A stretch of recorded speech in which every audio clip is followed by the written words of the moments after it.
Well, today, wonderful wife and I are having a cup of tea this evening, and we thought we would answer a couple of questions about the Koekenbog,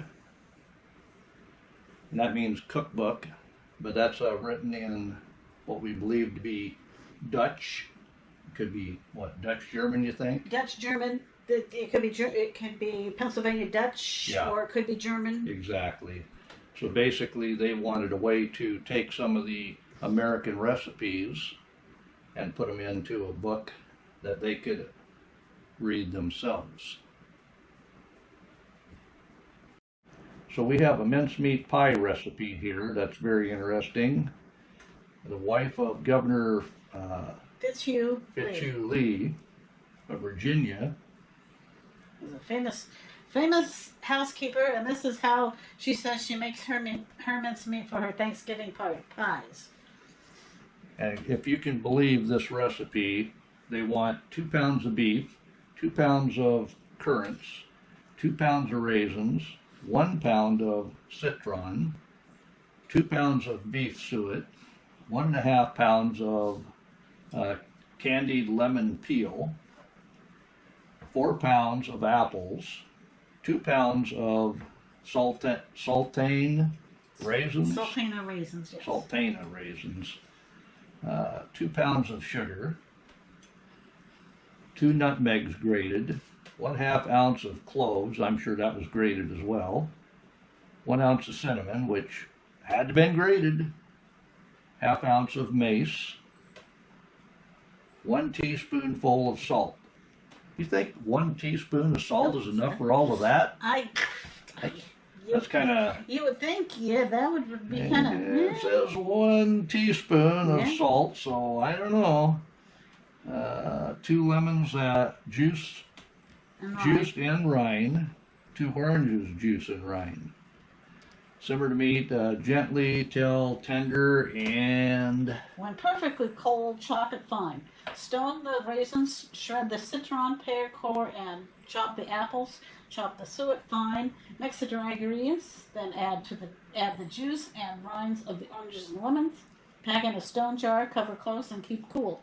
This mincemeat will keep all winter. The rule is an old one and is said to have come from the Custis family in the beginning. According to Virginia tradition, the widow Custis, who became Mrs. Washington, made these mince pies famous. And the one interesting thing is, now that we see that comment about it will last all winter long, it's something they would make probably in the season when everything was ripe. Yeah, the apples were ready. And apples, oranges, and citron, everything else that would go into it. Probably they did their butchering at the end of fall, like we do these days, because going into winter they'll lose weight, so they were butchering at this time of the year, and they could have mincemeat pies throughout the winter.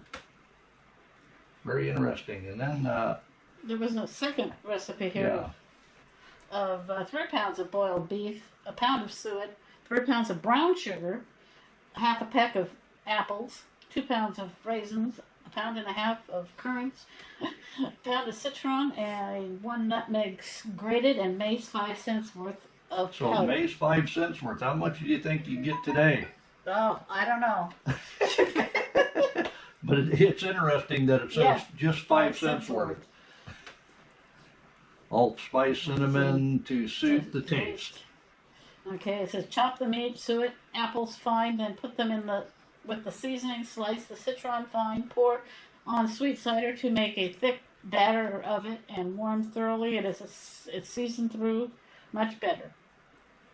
So it didn't say up here cider. It didn't say anything about the cider, but says it does say it pour here. on sweet cider to make a thick batter of it. So we have another Thanksgiving recipe here for a Thanksgiving cake, and you won't believe the amount of product that goes into a Thanksgiving cake.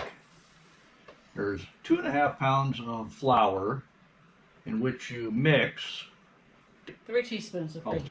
2 pounds of butter, 3 pounds of sugar, 18 eggs, half pound of beaten almonds, 1 grated coconut, A teacup of preserved lemon peel, yeah, and 2 tablespoons of lemon extract. extract of lemon is what it said, Yeah. or extract lemon. Yeah. Obviously, this is a 1905 cookbook. Make in a moderate oven 2 hours. So basically, a moderate oven is a temperature of 275 to 300, not over 300 degrees. So that would be about right for that amount of ingredients to be able to cook. When cool, ornament handsomely with icing and fancy bonbons. And if you thought that recipe was crazy, the Thanksgiving one, how about the Christmas cake? That starts out with 2 pounds of powdered sugar, 1 pound of butter, 24 eggs, whites only, 1 teaspoonful of sweet cream. And what do we determine sweet cream was? That was just fresh cream. Fresh. Yeah. So was that Be like whipping cream. yeah. So basically, after they milked the cow, Yeah. they would take the cream off the Yeah. top. 2 pounds of sifted flour. So that's going to be a pretty big cake. 1 tablespoonful of strong lemon extract. And then beat thoroughly for half an hour. So you gotta get a little bit of air into this cake. That's why there was no KitchenAid or magic mixer. I don't know if they even had They probably had a whisk, maybe, but well, I they don't know. they didn't have the mechanical Probably, hand crank yeah. beater. I don't believe either. But the reason they did that for so long was to get a little bit of air into the mixture. Ooh, have a high fancy mold, grease, fill 3/4 full, and bake in a steady oven. When done, remove from the mold and make a thin icing and place the cake on a plate with a spoon. Put the icing on top and allow to run down the sides until evenly covered. So a thin icing that goes on top. Ornament with flowers, leaves, or bonbons. So what kind of Holly even. holly? Yeah. That's it. Holly leaves. That would be a good ornament. Yeah. That's probably what they were talking about. But those are just a couple of recipes for the holiday. While we have our tea, with a sit down for you, talking about the cookbook. So let me know in the comments, what do you think? You want more of this with Wonderful Wife? She's more than happy to tell you all about it.